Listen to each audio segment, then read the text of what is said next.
अस्सलामुअलैकुम फ्रेंड्स, आज की इस वीडियो में हम देखेंगे जमात चहारुम हमारे आसपास की दुनिया हिस्सा 1 सबक नंबर 4 हमारे सब्ज़ साथी। इस सबक के सवाल जवाब हम आज की इस वीडियो में देखने वाले हैं। चलिए वीडियो स्टार्ट करते हैं। सवाल नंबर 1 है, दर्ज दल सवालों के दिए हुए मुतबादिल में से मुनासिब मुतबादिल मुंतखब कीजिए। नंबर 1, जिन काम जिन नबातात का कदूचा और तना सख्त होता है उन्हें क्या कहते हैं? जवाब, उन नबातात को दरख्त कहते हैं।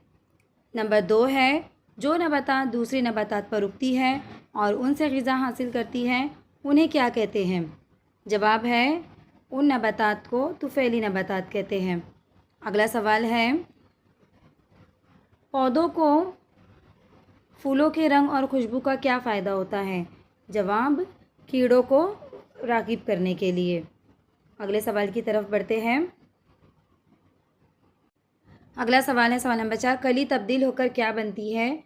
जवाब, फूल। 5वां सवाल है, नबातात किस अमल से अपनी ग़िज़ा तैयार करती हैं? जवाब, ज़ियाई तालीफ़ से। सवाल नंबर 6 है, जड़ों का बुनियादी काम क्या है? जवाब है, पानी और ग़िज़ाई अज्जा जज़्ब करना। इस तरह से ये जो सवालात यहाँ पर ख़त्म होते हैं। अगले सवाल की तरफ बढ़ते हैं। सवाल नंबर बे, एक जुमले में जवाब लिखिए। पहला सवाल, जिस जड़ में मरकज़ी जड़ से छोटी छोटी शाखें निकलती हैं वो किस किस्म की जड़ कहलाती है? जवाब, मौसली जड़ कहलाती हैं। अगले सवाल की तरफ बढ़ते हैं। इसी में सवाल नंबर 2 है,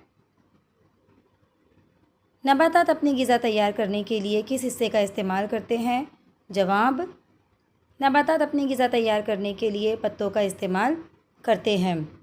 बढ़ते हैं अगले सवाल की तरफ। सवाल नंबर 3 है, बे का तीसरा, ज़ियाई तालीफ़ के लिए पौधों को कौन से अज्जा की ज़रूरत होती है? जवाब, ज़ियाई तालीफ़ के लिए पौधों को सूरज की रोशनी, पानी, कार्बन डाइऑक्साइड और क्लोरोफिल की ज़रूरत होती है। अगला सवाल है, दर्ज ज़ैल मोमम में पौधों के नाम तलाश करके लिखिए। यहाँ पे ये मोमम दिया हुआ है, हम इसमें पौधों के नाम तलाश करते हैं। देखिए, यहाँ पर अगर हम देखेंगे तो सबसे पहला जो हमको नज़र आता है यहाँ पर वो है पुदीना। देखिए यहाँ पर ये है पुदीना। ओके, उसके बाद नेक्स्ट वाला अगर हम देखेंगे तो नीचे वाली लाइन में है धनिया। ये देखिए ये है धनिया। उसके बाद अगला अगर हम देखेंगे तो ये है इमली। ओके, इमली के बाद हम और देखेंगे यहाँ पर, तो यहाँ पर देखिए यहाँ पर है नारियल। ओके, ये नारियल हो गया। उसके बाद और भी है, हम और देख लेते हैं इसमें। अब यहाँ पे देखिए यहाँ पे है अमरूद, ये है अमरूद। उसके बाद अगर और भी है,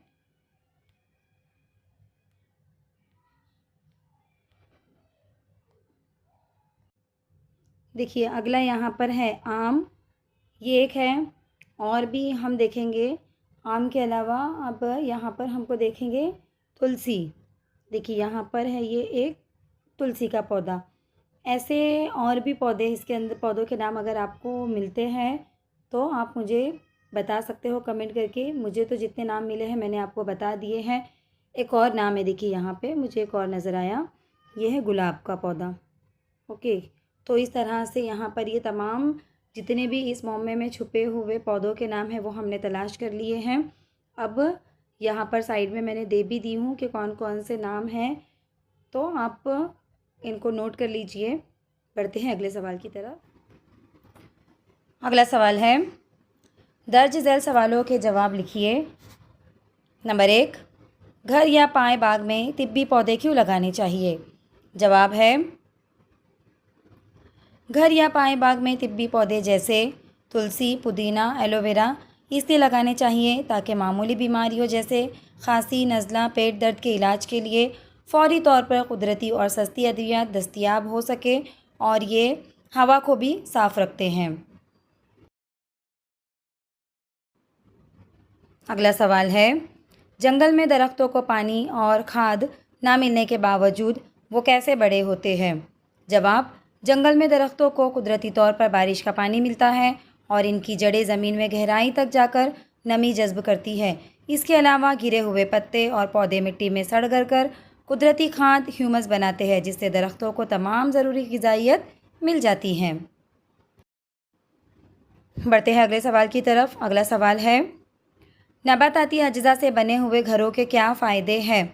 जवाब, नबाताती अज्जा जैसे लकड़ी, बाँस, घास, फूस से बने घर माहौल दोस्त होते हैं। ये घर गर्मियों में ठंडे और सर्दियों में अंदर से गर्म रहते हैं। इनकी तामीर सस्ती होती है और ज़लज़ले जैसी आफत में ये ज़्यादा महफूज साबित होते हैं।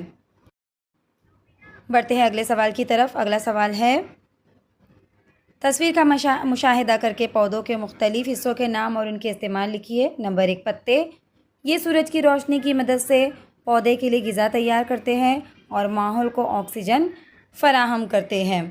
उसके बाद दरख्त का जो दूसरा हिस्सा है वो है तना। ये दरख्त को सहारा देते हैं और जड़ों से पानी को पत्तों और शाखों तक पहुंचाते हैं। लकड़ी हासिल करने के काम आता है। उसके बाद तीसरा हिस्सा है जड़। ये दरख्त को ज़मीन में मजबूती से खड़ा रखती है और मिट्टी से पानी और नमकियात जज़्ब करती हैं। अगर आपको मेरी वीडियो अच्छी लगे तो इसे लाइक ज़रूर करें। अपने तमाम दोस्तों तक, तमाम स्टूडेंट तक, टीचर तक शेयर ज़रूर करें। अगर कहीं भी कोई भी इस्लाह की ज़रूरत है तो मुझे कमेंट करके बिला झिझक आप बता सकते हैं। नोटिफिकेशन के लिए बेल आइकन ज़रूर दबाइए। अगर अभी तक चैनल को सब्सक्राइब नहीं किया है तो इसे ज़रूर सब्सक्राइब करिए ताकि ऐसी ही तालीमी वीडियो आपको मिल सके। मुझे दुआ में याद रखिए। अल्लाह हाफ़िज़।